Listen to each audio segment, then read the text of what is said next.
નમસ્કાર prime time સાથે હું છું આપની સાથે ડોક્ટર મહેન્દ્ર જાદવ। વાત કરી સમાચારની તો રાજ્ય અને દેશના વેપાર ઉદ્યોગના વિકાસ માટે સરદાર ધામ દ્વારા આયોજિત GPBS 2025 देश का एक्सपोનું આયોજન તારીખ 9 થી 12 જાન્યુઆરી 2025 દરમિયાન હેલિપેડ એક્ઝિબિશન સેન્ટર ગાંધીનગર ખાતે કરવામાં આવ્યું છે। ત્યારે આ એક્સપોમાં FMCG, solar, engineering, banking, education એમ દરેક સેક્ટરના ઉદ્યોગપતિઓ ભાગ લઈ રહ્યા છે। ત્યારે આ એક્સપોમાં ઓનિક્સ રિન્યુએબલ લિમિટેડ મુખ્ય સ્પોન્સર છે, જે ભારતના રિન્યુએબલ એનર્જી લેન્ડસ્કેપમાં અગ્રણી રહ્યું છે, જે પવન, સૌર, સંગ્રહ અને હાઇબ્રિડ સિસ્ટમમાં 500 મેગાવોટથી વધુ સફળ પ્રોજેક્ટ પ્રદાન કરે છે।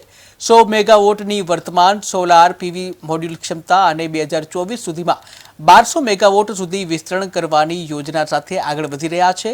ત્યારે ગ્રુપના મેનેજિંગ ડિરેક્ટર દિવ્યેશ સાવલિયાએ પોતાના આગામી વિઝન સાથે KTV ન્યૂઝ ગુજરાતી સાથે ખાસ વાતચીત કરી। ગુજરાતના પાટનગર ગાંધીનગર ખાતે એક ભવ્ય એક્સપો ચાલી રહ્યો છે અને અમે વાત કરીશું ઓનેક્સના ફાઉન્ડર દિવ્યેશભાઈ સાવલિયા સાથે। કહેવાય છે કે વિશ્વમાં હવે ગ્રીન રિવોલ્યુશન આગળ વધી રહ્યું છે અને તેની ઉપર તે મોટું કાર્ય કરી રહ્યા છે। અમારી સાથે જ છે દિવ્યેશભાઈની સાથે વાત કરીશું। દિવ્યેશભાઈ, ખાસ કરીને કહેવાય છે કે હવે સમય બદલાઈ રહ્યો છે, લોકો પેટ્રોલ ડીઝલથી થઈને ઇલેક્ટ્રિક વ્હીકલ તરફ તમામ તરફ આગળ વધી રહ્યા છે। કઈ રીતના જુઓ છો અને આ ક્રાંતિ છે, તમને લાગે છે કે આવનારા સમયમાં ભારત દેશનું ભવિષ્ય બદલશે?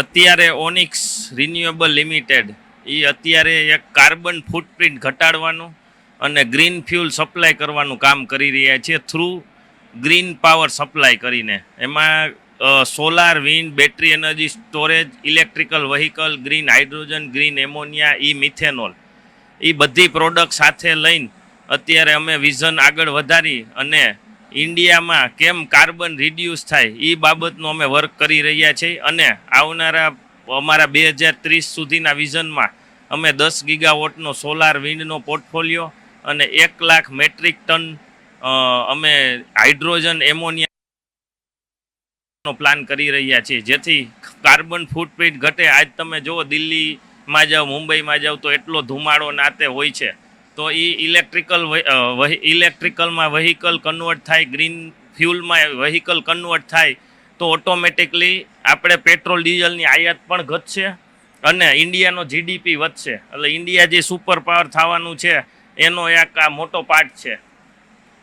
દિવેશભાઈ, એક સવાલ અલગથી છે, મેક ઇન ઇન્ડિયા સ્ટાર્ટઅપ જે પ્રધાનમંત્રી નરેન્દ્ર મોદી કે જે સરકારનું વિઝન છે, આપ સૌરાષ્ટ્રના રાજકોટથી આવો છો અને આપ બહુ યંગ છો, આ કઈ રીતના આખો વિચાર આવ્યો ને અત્યારે જે તમે આગળ વધી રહ્યા છો?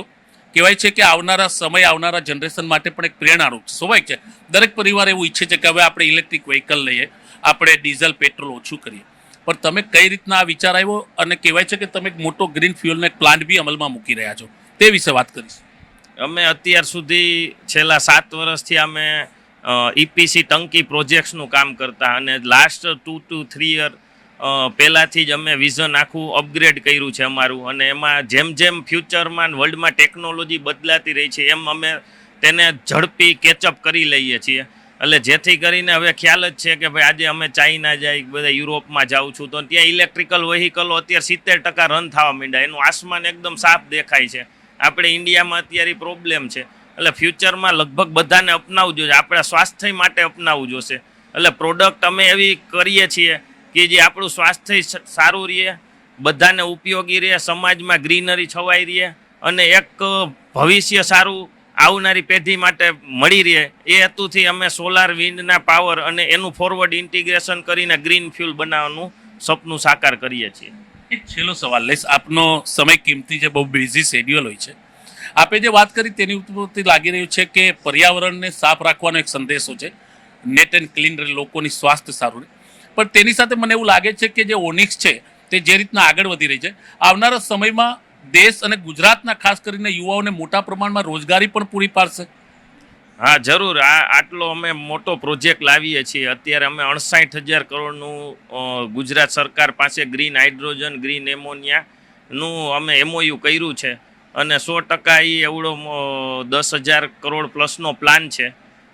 અને એવા અમે ફેઝ વાઇઝ 6 પ્લાન કરીને 68,000 કરોડનું કરશી તો ડેફિનેટલી બધા યુવાઓને રોજગાર મળશે, ટેકનોલોજી મળશે, સારું ફૂડ, સારું ભવિષ્ય મળશે અને કાર્બન રહિત વાતાવરણ મળશે. ગુજરાત અને દેશના લોકોને છેલ્લી શું અપીલ કરવા માંગશો? જે રીતના તમે આખું વિઝન ક્લિયર કર્યું છે કે લોકોએ કઈ રીતના આગળ વધવું જોઈએ, આપનો સંદેશો શું છે? મારો સંદેશો તો એ જ છે કે ભારતને આપણે વિકસિત ભારત બનાવવું છે 2047માં. તો આપણે બધાય સહયોગ દઈ અને ગ્રીન એનર્જી અને ગ્રીન પાવરના વ્હીકલ વાપરી અને દેશને આગળ વધારીએ અને પોતાની આય વધારીએ, પોતાની પણ ઇન્કમ વધશે, કારણ કે પેટ્રોલ ડીઝલ બંધ થવાનું છે. તો એ એક મારી બધાને નમ્ર વિનંતી છે કે જેમ બને એમ ગ્રીન એનર્જી ઉપર તમે ફોકસ રાખો અને એના વ્હીકલ અને એની પ્રોડક્ટ યુઝ કરો. તો આ હતા ઓનિક્સના દિવ્યેશભાઈ સાવલિયા. તેમનું કહેવું છે કે આવનારા સમયમાં સ્વાભાવિક છે ગ્રીન એનર્જી સૌથી વધારે છે, એટલે કે રિવોલ્યુશન, એક નવી ક્રાંતિ વિશ્વની સાથે ભારત દેશમાં આકાર રહી રહી છે અને તેમાં તેઓ આગળ વધી રહ્યા છે. આવનારો સમય તેનો છે, તેની ઉપર તેમણે વાત કરી. આ હતા સરદારધામ એક્સપો ખાતે ઓનિક્સના ફાઉન્ડર દિવ્યેશભાઈ સાવલિયા.